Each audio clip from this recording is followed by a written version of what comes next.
I encourage you all watching this to stop relying so much on a candlestick chart and to start relying on the tool that I'm going to show you all in this video. In the first episode of this order flow trading series, I go over how the stock market works and which strategy I would use if I had to start over back in 2016 when I first began my trading career. In this second episode of the series, I'm going to go over a tool that I use every single day that helps me understand how strong buyers and sellers are and which participant is in control. That way I can follow the footsteps of large buyers and sellers and then take high quality trading setups because of this. Things that cannot be seen off of a candlestick chart can be seen off of this tool, and this is where the real powerful strategy comes in. If you're new to the series, I recommend subscribing to my channel and also check out the links in the description below. You'll find all the videos to this series and you'll also find the links to my social media. I would recommend following me on there because you will stay up to date on all future episodes in regards to this order flow series. But now let's get right into this tool. So a little while back, I made this post about once I stopped relying so much on candlestick charts and started relying more on reading the volume and how it affects price, I noticed a huge difference in my trading. The point of this second episode of the order flow series is to not completely avoid candlestick charts or completely remove them from our trading arsenal. It's to simply understand that candlestick charts alone can be slightly misleading, and they do not provide the clearest or most important information that we have to use to our advantage in the market. Candlestick charts are great to show a picture of where the market has traded in the past, and it's great to show where the market is currently trading. But price doesn't move because of the candlestick charts. The candlestick charts simply move because of price. Price leads and the chart follows. The chart doesn't lead and price moves because of the chart. The order flow and the volume and the transactions will provide the most important information because this will give us a good feel of how other participants are perceiving the market at those specific prices. This is where the real intraday short-term advantage comes in the market. Just think about it. When price moves, the candlestick chart changes. The candlestick chart doesn't change on itself, and then price doesn't move because of that. What a lot of traders are going to say is, hey, we see the market selling off. We see this lower wick down here. But Carmine, there's a lower wick. I could easily see that there's buying here because of a lower wick present in the market. And again, reading this information alone doesn't understand or doesn't provide the information that's needed to understand why. Big question mark here. Why did this lower wick form? If this lower wick formed by actual strong true buyers, then it's very likely the market will eventually reverse and rally and continue moving much higher. However, if this lower wick right here got put in by a failure of sellers to move the market lower, then it's not as likely, or maybe a little bit of a lower probability, that the rally to the upside may not last. So yes, you can technically say that there is buying pressure by looking at a lower wick, but you don't know how strong or the effort behind buyers or sellers that form these wicks. And once you can understand the effort and how other participants perceive these prices by reading the volume in the transactions, this is where the edge comes in. Like I talked about in episode 1 of this order flow series, we have water going into the funnel. We have stuff coming into it. And no matter what happens at the end of the funnel, water is going to come out. We could have indicators. We could have lower wicks, higher wicks, ICT trading, algorithmic trading. No matter what, somebody has to place an order. So reading this will provide the clearest, most organic, and natural information to create a buy or sell thesis from these orders. Think about this. If you're looking to short the market at this resistance level, you have a level of supply, a level of resistance. If the market's coming up into this level of resistance, how can you truly tell who is in control of price? You cannot understand how strong sellers or how strong buyers are by strictly looking at a candlestick chart. If I want to know, hey, the market's rallying up into this supply zone, are sellers strong? Are buyers strong? Yes, you could see how price is trading and where it's currently at, but you really will not understand deep behind the candles of what's causing the market to reject this, or if the market doesn't reject and we keep moving up, what's the reason or what's the cause? The real advantage to this is understanding the question mark aspect to a candlestick chart. From a candlestick chart alone, the question mark is really how strong are participants and how are other participants feeling about prices trading here. This information information cannot be found on a chart, but could only be found by using order flow data and reading the volume, because volume will show us how other participants are feeling. This is a footprint chart. And this is probably one of my top 3 favorite tools, because if we were to compare both of these charts, you could see as the market sold off in the morning, we then rallied up. And if I were to go to the footprint chart, you could see the same exact information as a candlestick chart, right? We could even portray the candles with the footprint. These charts are identical. I'm going to go back and forth. You can see here the market has rejected this level of supply and resistance. We have a little bit of a lower high here, then we have a higher high, and then we have some more higher highs. If I go to this chart, you can see the same exact thing. You can see the lower high here, you can see the higher high, and then you can see even another higher high. So these charts are identical. One is showing just the candle body, and another is going to show the volume inside of each candle body. And this is a footprint chart, one of my favorite tools. Now, like we talked about in episode 1, if you have to go back to that episode and revisit these concepts, I would recommend doing so. I'll post a link for this full series in the description if you have to go back and if you missed the video. But in episode 1, we really talk about how passive buyers buy on the bid and aggressive sellers market order hits the bid. And if you're a passive seller, you're going to be selling on the ask. And the only way you could sell if somebody comes in aggressively and the buyer buys on the ask. There's always going to be a buyer and a seller for every transaction. There's never more buyers than sellers, and there's never more sellers than buyers. Now, a lot of people always say, well, volume could be spoofed, or there's a lot of spoofing or fake orders or fake liquidity that gets pulled, and it may not really show true intention. And that's true. And this is why I don't focus on certain tools that can be easily faked or spoof. A time in sales essentially shows the order book of completed transactions. Think of this as your receipt. The only way an item is going to show on your receipt is if you go to the cash register, complete the transaction, and buy or sell that good. Think of a time in sales as your receipt, that anything that's on our receipt has been bought or has been returned. It's a completed transaction. If we bought something, we bought it from somebody who's selling something. If we sold something, we are selling it to somebody who bought that good. This is important is because we can spot who the aggressor is in each transaction. In every transaction, there's an aggressor, there's a participant who is very aggressive, that doesn't care what price they are paying, and then there's another participant who is very passive, that is a little more reserved, that cares about the price they pay for that good. And when an aggressive participant hits a passive participant, this is when we have a completed transaction, which then gets reported on the receipt,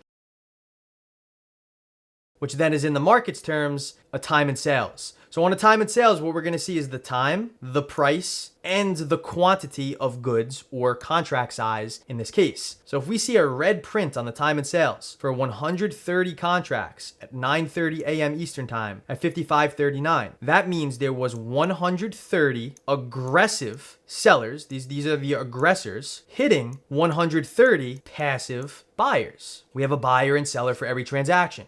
Now, leading this into footprint charts, this essentially shows an aggregated view of the time in sales based on the time frame that we are looking to trade at. So this is a good introduction to what a footprint chart is, especially a normal footprint chart. Now, on the left side of the footprint, highlighted in the red, we have market sell orders that hit the bid. So anything on the left side is a very aggressive seller present in the market and a completed transaction. What we see on a footprint chart are completed transactions. Nothing can be spoofed, nothing can be faked. They are completed transactions from aggressive participants hitting a passive participant. On the left side, anything that is red, and no matter the quantity, shows aggressive sellers present in the market. Anything on the right side, anything in the green, is aggressive market buy orders that hit the ask. So these are the aggressors, but to the buy side. This information is represented in real time.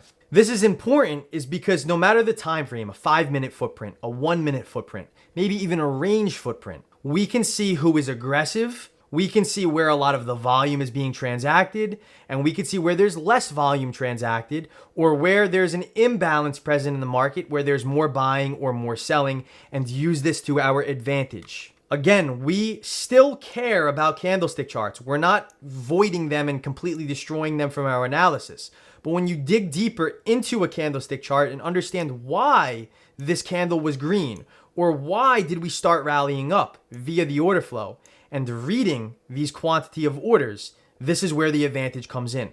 Now, on a normal footprint chart, we could see the same thing that we see in the candle. We could see the open, we could see the close, we could see the high, and we could see the low. If it's a green candle, obviously we open lower than where we close at. And the same thing is here. If you split the footprint in half, anything on the left side are aggressive sellers, and anything on the right side are aggressive buyers. We are looking who is the aggressor in the market, because if you're aggressive, you are showing intention to be present with an agenda to move the market up or down. Essentially, the goal with this is reading imbalances and reading where large buyers or sellers are present at, that we can use that information to our advantage to understand how other participants are feeling about the market's auction. Let's act like the market's rallying into a level of supply. And you see how the footprint chart looks identical to the candlestick chart. We're just reading the orders behind the candlestick charts. Well, if the market's rallying into a level of supply, what I want to see is how strong the sellers are here. If they're strong, then this is a bearish position that I would be looking to open. Well, if the market rallies up here and the sellers are not strong, which could only be spotted by reading the volume of the order flow, and I notice that sellers are a little weak, well, then maybe I'm not interested in taking the market short here, despite it coming into my level of resistance or supply. Now, to simplify this even further, because there's hundreds of different numbers that we could have on our footprint charts, our objective is to remove the noise. And what I've seen a lot of traders do is they look at every single number at every single price, 504, 604. They look at every single price and every single color and every single number.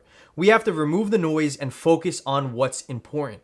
The first step in removing the noise is understanding the delta. If you ever hear me use the term delta, what this shows us is ask volume minus bid volume. So we are essentially subtracting all of the aggressive buyers by all of the aggressive sellers. If there is a positive delta, that means buyers are more aggressive. And if there's a negative delta, that means sellers are more aggressive. So in this example up here at 57.28, you can see the price 57.28.75. There was 51 aggressive buyers, because the buyers are on the right side, and only one aggressive seller. So 51 minus 1 equals 50. At this specific price, 57.28 and 3/4, there's a positive delta of plus 50. Now down here, 57.24.50, we can see two contracts, two lots on the ask. So there's only two aggressive buyers and 102 aggressive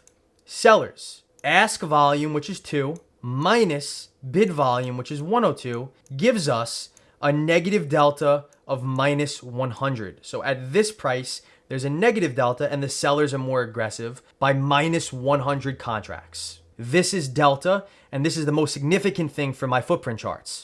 Similarly, we could do this example all day long. Ask volume minus bid volume, 97 minus 75 is 122. 1145 minus 1253 is minus 108, and we could see this here. So we don't even need to look at an ask versus bid footprint chart, which what a lot of traders are used to. We can just look at a delta footprint chart because we are looking to remove the noise. Now, this is my personal footprint chart. This is the only footprint chart that I use, and I use it on Sierra Charts. It's a custom footprint that I created myself. Column number 1, which I have highlighted here in the middle, shows total volume at that specified price for that bar. So up here, the first footprint bar, let's call it 57.97 and a half. There's 84 total volume. We're not splitting it between bid or ask. We just know that there's 84 total volume. Now, the reason I do this, and I have it shaded, that in lower quantities of volume, the gray is a little darker, and when the quantities are a little higher, the gray is a little lighter. For example, 1108 right here, 57.95. 1108 is a little lighter in gray. That indicates that when the gray, the color is lighter, there's more volume at that specified price. Versus 6 down here at the low,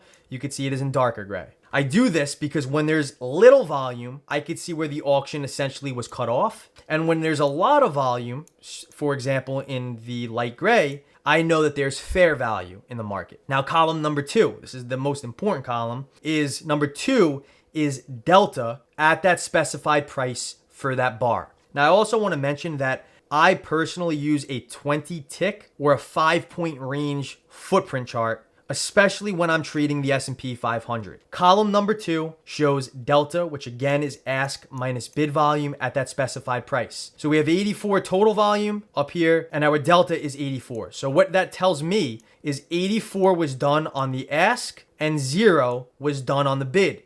84 minus 0 gives us 84 positive delta. Versus down here, we could see a 216 positive delta versus 366 total volume. What this tells me is there's 216 more aggressive buyers than aggressive sellers. I use this to see how aggressive either buyers or sellers are at the specific price. Now, column number 3 is a volume profile that is colored by the delta. So if the delta is positive, you're going to see the color be blue. And if the delta is negative, you're going to see the color be red. But the distribution is done based on the total volume. So what I mean by this is the larger the profile, the more volume that we see, that means the larger or the thicker the profile will be. Here you can see 1108, and that's the most amount of volume for this specified bar, which means the volume here is the greatest. Versus, let's just call it 6, this volume bar down here is the lowest. And the color is represented by if it's a negative or a positive delta. Now, why is this all important? Well, this is the basis to my trading strategy, is I'm looking and I'm feeling out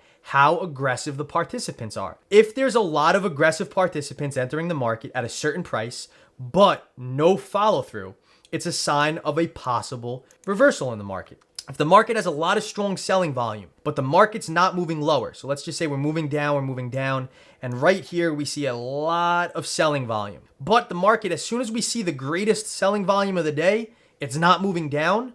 Well, we're seeing a lot of aggressive participants. Maybe somebody's buying this move, and it's a good chance a buyer is active. Remember, aggressor hitting a passive participant. And it's a good chance the market may want to reverse, and we can use this information to our advantage. And maybe this is why the lower wick forms. And you only got that lower wick after it was placed. But by reading this volume, you could get in real time saying, hey, if I'm correct on this thesis, maybe a lower wick will be placed here because there's true buyers active in the market. And this just leads to those sellers who are aggressive in the market. If you're so aggressive and you're not making money, you become trapped if the market moves against you. And this is how we can look to capitalize on reversals, especially in the market. So this was a trade that I took. This was a $21,000 profit off of about $2,200 worth of risk. It was a 9-to-1 risk to reward ratio, and I'm able to get great risk to reward ratios when I use the order flow to confirm the setups. Here, looking at my delta footprint, again, 5-point range or 20 tick range, I'm looking for outliers in the data. A lot of people always ask me, hey, Carmine, like, are you looking for a specific number? Are you looking for greater than 100, 500, 1,000? And I don't have an answer to that, because what I am looking for is unusual activity or outliers in my data. Down here, we could see the greatest negative delta of the day, which was minus 735 and minus 1171 as the market was making a low. So as the market's selling off and moving lower, the greatest volume or the most aggressive the sellers were all day was at the low of day. So think about that. If a lot of selling is coming in at the low of the day, ideally in an auction, you would see it continue moving lower. Now, this is what the market looks like despite all of this selling down here on the footprint chart at the low. Again, very relatable. The market's selling off. This is where all the selling comes in.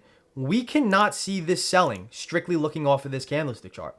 Like, I don't see anything right here that indicates sellers are present in the market or even buyers for this case. But reading the order flow, you could see that the selling was the most aggressive down here. Negative 735 delta, negative 1171 delta. Eventually the market reversed. Strong buying came in thereafter, and these sellers at the low became trapped. There were tons of effort, but no reward by those sellers. And this is the only option for the market to do, is then move up. I talk about this a lot in the first episode of the order flow series about how an auction works. This just complements those concepts so well, and this is the basis to my trading strategy. Here's all that selling, right? Would you buy the market right here at this moment, right down here? Would you buy the market honestly? This looks weak, right? We're making lower lows. We're also making lower highs. This looks weak. Nothing here tells me to buy the market, but everything right here tells me to buy the market. And this is where the advantage comes in. And this is how I was able to catch the market long down here, not up here,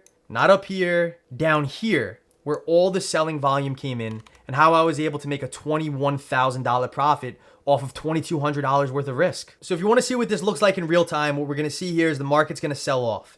And down here at the low, we could see some selling volume step in. It's really not aggressive just yet. It's minus 367, minus 339. It's about average or up to par what we were seeing previously in the auction. But watch as I play this. The market's going to come into the low and the selling volume is going to build. Right there, somebody hit the bid aggressively. Aggressive sellers just came in. Despite those aggressive sellers, I'm actually going to come back a little bit here. So we see minus 367. Despite those aggressive sellers coming into the market actually bounces right there. Hit the bid aggressively. The delta got stronger, got more negative, so more aggressive selling came in. But we didn't even move lower despite all that selling. That's a red flag a little bit if you're looking to capitalize on a downside move. This, to me, is starting to warm up for an upside reversal because we're seeing all the aggressive sellers not successful in bringing the market lower. So what we're going to see here again is some strong movement down, right? And now the delta is building even more. Let's fast forward this. We're seeing the negative delta, minus 254. Then boom, right there, minus 1100. That just went from minus 200 to minus 1100. That means 900 more aggressive sellers just came into the market and the market did not move down. This is a little concerning to be a seller, and this is a little bit of a green flag to start looking to buy the market if we put those sellers in pain and if those sellers become trapped. And here you can see the market rallying up, all that aggressive selling with no downside follow through, and then the market eventually rallies up. And this is how I was able to capitalize on that strong upside move. Now, how about this example? How many of you would say that this is a bullish move breaking above a resistance level? We get a strong breakout above it with strong green little rally candle, right? You see this really large rally candle here and everybody's buying the breakout. You see volume here to confirm it and you're thinking this thing is going to go to the moon. It's going to break out and you're going to make a lot of money longing this to the upside. Well, reading the volume would tell you that this breakout is not very strong. And this is how you would be able to capitalize on a short position or a bearish move, capitalizing on a sell-off. As the market breaks out, the volume dissipates and the volume gets weaker. And in real time, when this was breaking out, let's act like you don't know what happens next, or we're just looking at this chart. In real time, it looks strong with a candlestick chart. But reading the volume, you would see here that there's a lack of interest. There's almost like a volume tail. And I use this term again in episode number 1 if you have to go back and reference that. This volume tail shows that nobody cares about the market above this resistance level. If no buyers care about this move, then sellers are going to be forced to lower their prices. And this is how you're able to capitalize on an upside reversal and looking to short the market and become bearish. A volume tail, selling steps in thereafter. And again, like this is just simply reading the volume and not even looking so much at the delta. This volume tail right here tells me that the buying got shut down, the buyers became exhausted, and nobody cared about this move. Nobody cared about the market being up there. And this is what it looks like. The market is breaking this resistance level. So let's speed this up here. The market just broke this resistance level and watch when the volume builds and we leave a volume tail. So we're trying. There's a lot of volume trying to come in here. We tried to move up. It immediately got shut down. And now things are starting to turn red and indicate that no buyers want to buy this move and sellers are now active because things are turning red. And this is how you're able to capitalize on a downside sell-off move, shorting this failed breakout. I'm telling you all, the greatest edge for short-term trading comes from understanding the responsibility or the perception of price from other participants. And the only way you can do this is reading the volume and the transactions coming in. A footprint chart is a good visual, but it's just one of the tools to be able to read the volume and the transactions coming into the market. So a footprint chart gives me all of this valuable information. Now, there's other tools that we use in episode number 3 of this order flow series. I'm going to go over 2 other tools that give us the same information, just a little bit of a different visual, and sometimes a different visual will provide clearer information that maybe we can't see off of a footprint chart. So if you're new to this order flow series, I would recommend subscribing to my channel, check out the previous videos, and also follow me on my socials, which I'll link in the description below, so you don't miss when I post episode number 3. If you have any comments, let me know in the comments below. If you learned something from this video, drop a thumbs up. And if you're new or you're enjoying this series, I would just appreciate you to subscribe to my channel. That way I can continue making this series and provide value for everybody else watching it. I'm going to end it on that note. Peace out.